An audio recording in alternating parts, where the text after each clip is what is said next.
The biggest argument in women's basketball was never really about stats. It was about one sentence. Caitlin Clark should have been on Team USA. For months, that conversation refused to disappear. Every big performance, every viral clip, every debate show, every comment section kept coming back to the same point. She belongs on that stage. People kept saying it, pushing it, demanding it. And now it finally happened.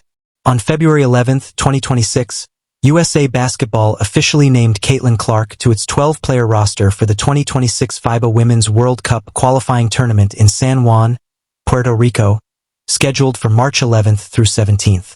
But here's the part that makes this way bigger than just a roster announcement. The second she got that Team USA jersey, this stopped being only about basketball. Because this call-up is happening at the exact same time the WNBA is fighting over its future. And that's where this gets serious. Now let's be real for a second. This is not the Olympic roster. This is a qualifying tournament. But don't let that fool you. These games still matter. This is 6 teams, 1 week, packed schedule, no room to coast, and no place to hide. Puerto Rico, Italy, New Zealand, Senegal, Spain. Real opponents, real pressure, real expectations. And Team USA didn't put together some slow, physical, grinded-out lineup for this run. They built a roster that feels more like a warning shot.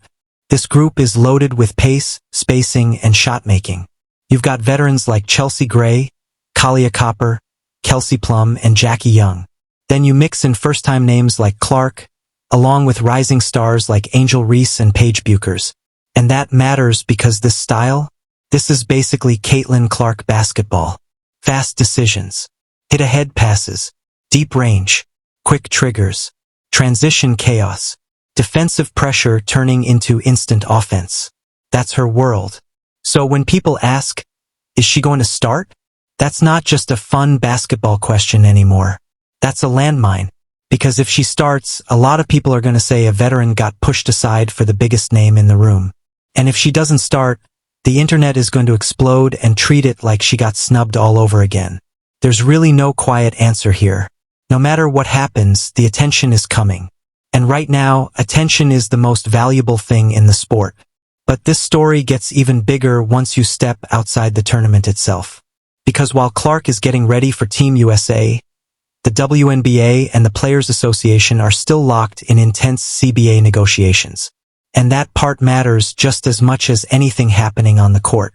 This week, Reuters reported that the Players Union had lowered parts of its financial proposal, while the league responded by calling the latest offer unrealistic, with the 2026 WNBA season reportedly set to begin on May 8th and the clock ticking fast.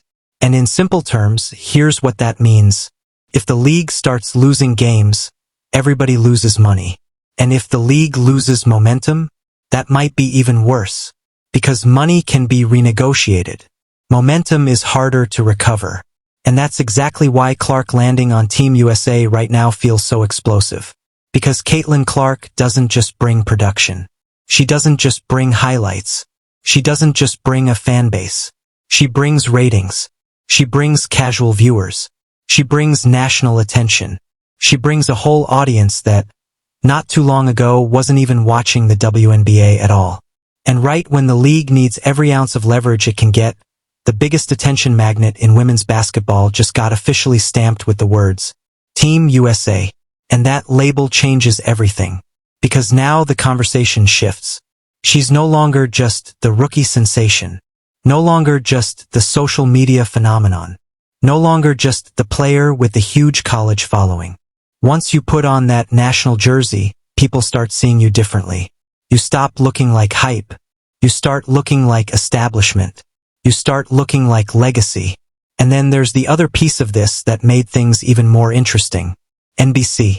In late January 2026, NBC Sports announced that Clark would be joining its NBA coverage as a special contributor, with executive producer Sam Flood describing her as one of the most iconic and compelling figures in the game today. And that moment may have looked small on the surface, but it actually said something massive. It proved that Caitlin Clark's spotlight does not need to stay inside the WNBA schedule. That's huge, because she didn't need a controversy to make that moment work. She didn't need a headline. She didn't need drama. She just showed up, sat at an NBA desk, broke down basketball and looked completely comfortable doing it. Like she belonged there the whole time.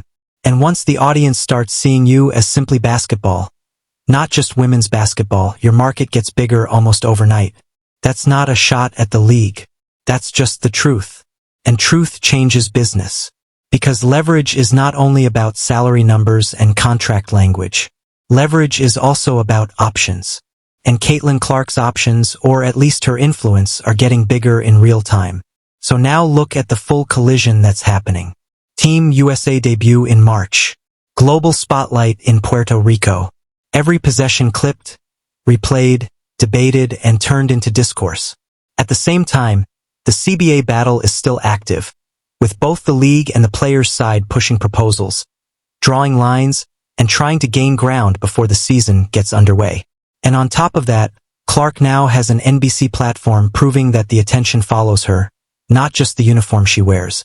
That's why this moment feels different. That's why it feels bigger than qualifiers. And that's why this could end up being one of the most important basketball storylines of the year. Because this isn't just about whether Team USA wins a few games in March. It's about what this moment reveals. It's a power check. It's a market check. It's a spotlight check. It's proof that the attention around women's basketball is now moving faster than the systems that were designed to contain it. And that's exactly why when Caitlin Clark steps on that floor in San Juan, it won't feel like a normal tournament game. It'll feel like a message, correction, turning point, and maybe even a warning, because the WNBA is sitting on the biggest wave it has ever had. At the exact same time, it's navigating one of the most delicate negotiation windows it has faced in years. And right in the center of all of it is Caitlin Clark. So when she checks into that first Team USA game in March, it won't just be another debut. It'll feel like the beginning of something much bigger. Now I want to hear from you. Drop USA Explodes in the comments and tell me honestly, should Caitlin Clark start at point guard?